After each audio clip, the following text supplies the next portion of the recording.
just begun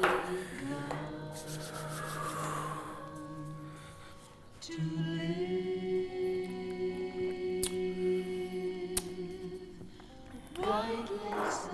I don't buy cameras often, but when I do, it's with a very specific purpose in mind. Ever since 2010, right, when I first really started buying a bunch of cameras, cameras come out and they always got like some amazing features. It's got this whole situation or that whole, but then it's like, oh, but the cons are it doesn't have 1, 2, 3, 4, 5, and 6, right? And you know that goes from like a C100 to a FS7 to the, you know, C100, great all-around camera, amazing color, 1080p.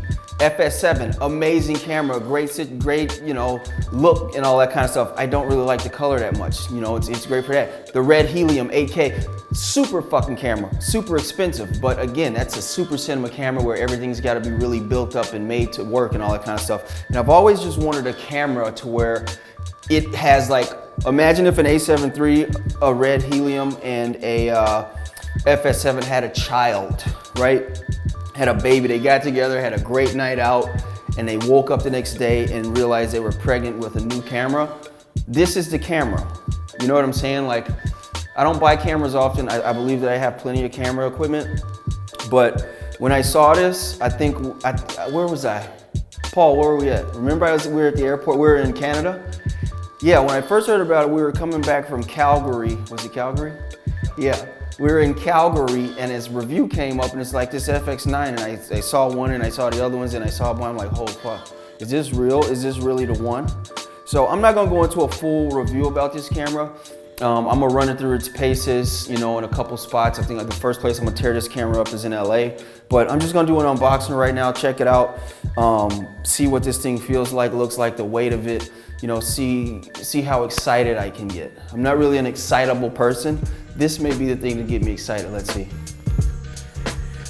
All right.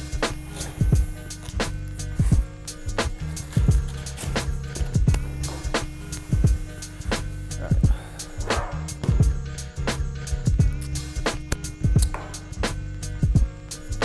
I think I'll need this. Let's see.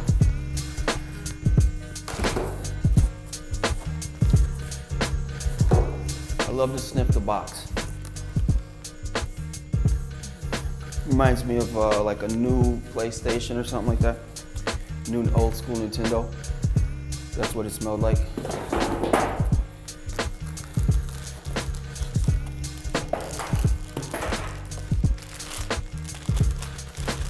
This is a EVF, electronic viewfinder, which I've never used once on a camera. I hate EVFs. I think they're corny. I don't like looking through these, primarily because I wear glasses, and then when I look through one of these, the grease around my eyes or my face, when I put it up and it smashes on my glasses, and I gotta take the glass off and do this. So although a lot of people like these EVFs, they're expensive, they look cool, I'll never use this. Facts, I hate them. So I'm just gonna go ahead and, I'll open it up. If you see this and you see me talking about it and you wanna buy it, I'll sell it to you for a lot of money. So that's EVS that I won't be using. This monitor, it's very similar to the FS7, I could tell.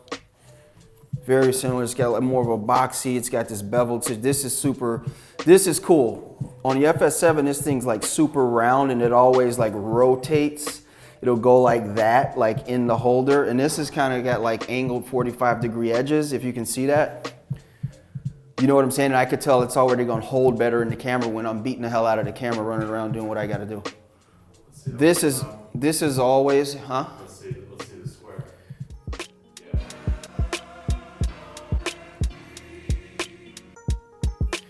Yeah. Also, it's got this clip here.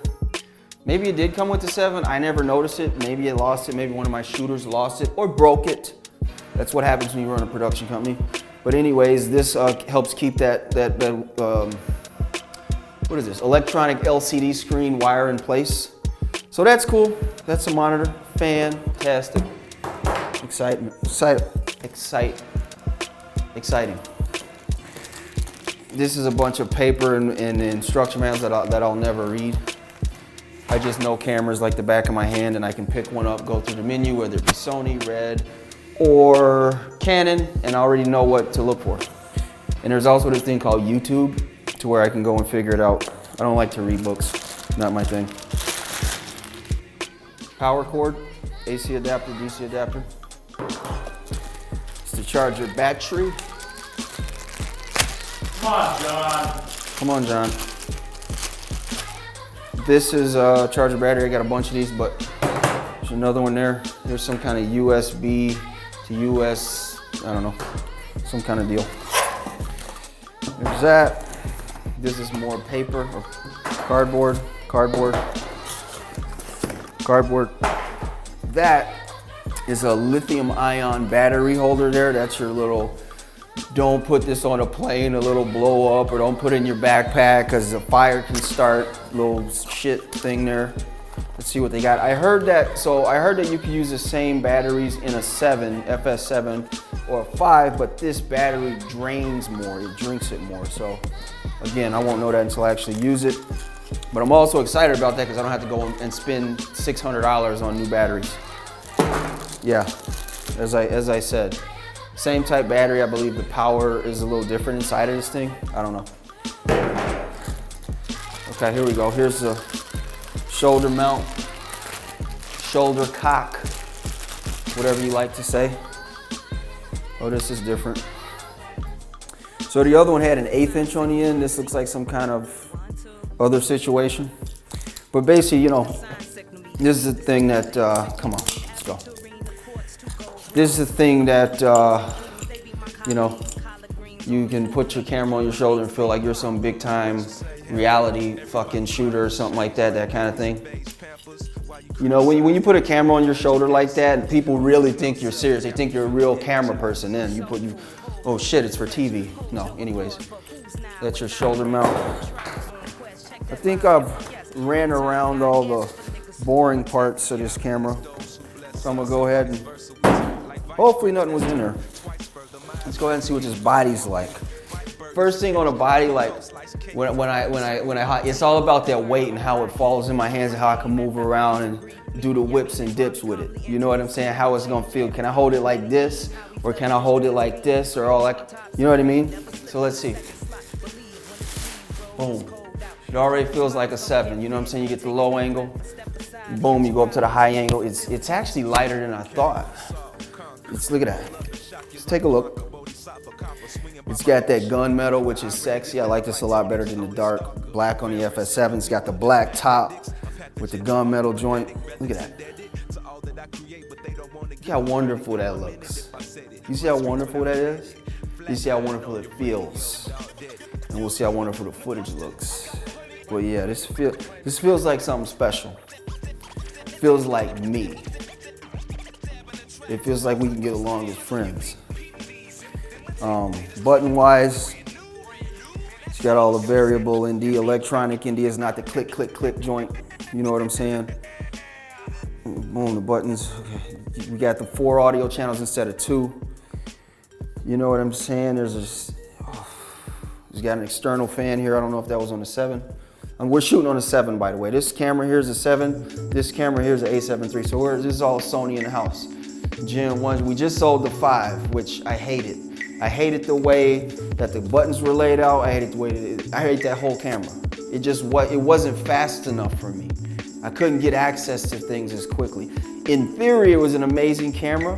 It was like the little brother to the 7, but we didn't become friends the way that the 7, the A7S II, the 3, we didn't become friends like that. So this is, I want to say, the 6th Sony camera that we currently have in the family here.